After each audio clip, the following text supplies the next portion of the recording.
Do they actually believe the same thing in terms of what it is they're trying to accomplish tomorrow? Are they both on board with signing this thing?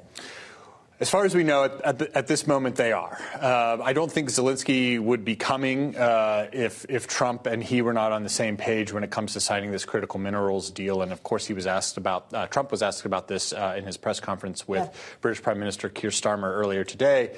And what he said was basically, this is going to be a very important deal to keep the U.S.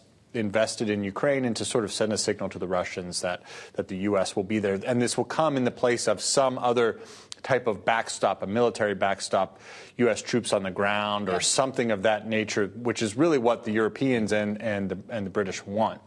But, from Trump's perspective, this is just as good. So we'll see what happens tomorrow. You call him a dictator, that's one thing, but a modestly successful comedian, those are fighting words, which he used in the same post on Truth Social. I just wonder, what's the vibe going to be tomorrow, and how will Zelensky be treated? Does he get the bilateral treatment in the East Room? Is he going to be standing next to the desk in the Oval Office while the president's doing the Sharpie routine? What are the optics of this visit? Well, we'll have to see. I mean, Trump is, if nothing else, a showman. So I think that, all of the sort of harsh words that have been exchanged over the last couple of weeks will probably go away for the next 24 hours or so.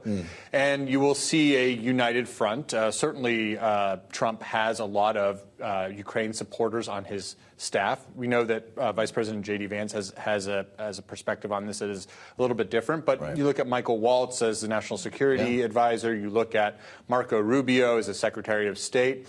You look at, the support that Ukraine has in Congress.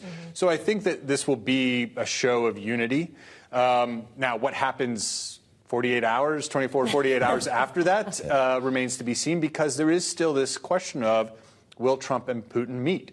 Where will they meet? Will it be in Saudi Arabia? Will there be more preconditions put on that meeting before they actually meet? Or will Trump just sort of say, as he did with the phone call, hey, let's get together. Let's hash this out.